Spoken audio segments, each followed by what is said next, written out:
छात्र एवं छात्राओं, मैं आज आपके लिए कक्षा 10 से नेताजी का चश्मा पाठ लेकर प्रस्तुत हूँ। ये पाठ स्वयं प्रकाश ने लिखा है। हम पाठ की चर्चा करते हैं। पाठ में नेताजी की एक मूर्ति की चर्चा है, जो मूर्ति एक कस्बे के चौक पर लगी हुई है। एक सरकारी कर्मी हैं हालदार साहब, जो प्रतिदिन उस कस्बे से गुजरते हैं और वहां देखते हैं कि नेताजी की मूर्ति जो है उस पर चश्मा नहीं है। उस पर एक असामान्य बात है कि उस पर पत्थर संगमरमर की मूर्ति है, लेकिन चश्मा सामान्य और सच का लगा हुआ है। ये बात उन्हें हमेशा खटकती रहती है। हालदार साहब इसी बीच में अपने मन में विचार करते हैं कि शायद नगर पालिका के पास पैसे की कमी थी, बजट नहीं होगा, या नगर पालिका का सेशन खत्म हो रहा होगा, तो उनके सामने ये समस्या होगी कि जल्द से जल्द काम को पूरा किया जाए।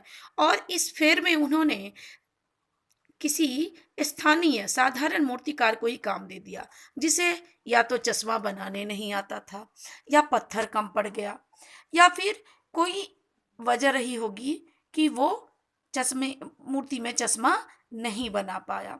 नगर पालिका बोर्ड होती है, उसका एक निश्चित उसकी समयावधि होती है और उसके अंतर्गत उसे बहुत सारे काम कराने पड़ते हैं।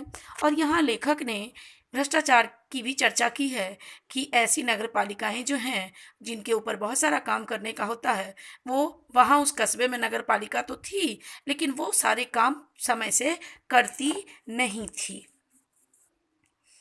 अब आगे है हालदार साहब का कौतुक। हालदार साहब जब भी उधर से गुजरते तो वो देखते कि चश्मा जो है वो बदल गया है, और ये बात उन्हें बहुत ही विस्मय से भर दिया करती थी कि मूर्ति का चश्मा सदैव बदल क्यों जाता है। इस बात को वो सोचते और जितनी बार उधर से गुजरते तो देखते कि मूर्ति पर अलग फ्रेम लगा हुआ है। एक बार उन्होंने जिस उस पान वाले से पूछा, जिसके पास वो पान खाते थे, कि ये कौन लगाता है। उन्होंने कहा कि वो एक कैप्टन है जो चश्मा बेचता है, वही लगाता है।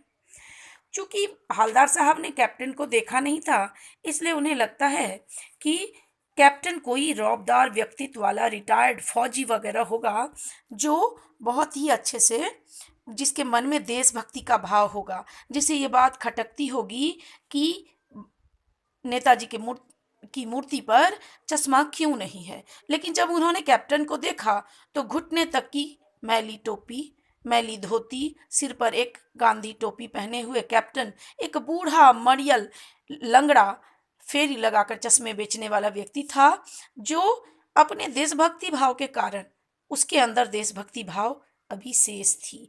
उसे लगता था कि ये जो है मूर्ति ये अधूरी है बिना चश्मे के, और वो उस पर मूर्ति पर चश्मा लगा दिया करता था। तो अभी हमने दो बातें देखी कि मूर्ति किस स्थिति में बनी होगी, और दूसरी बात यह है कि हालदार साहब के आश्चर्य, कौतुक यानी आश्चर्य का विषय क्या था। अब अगले पाठ में हम आगे पाठ पढ़ेंगे। धन्यवाद।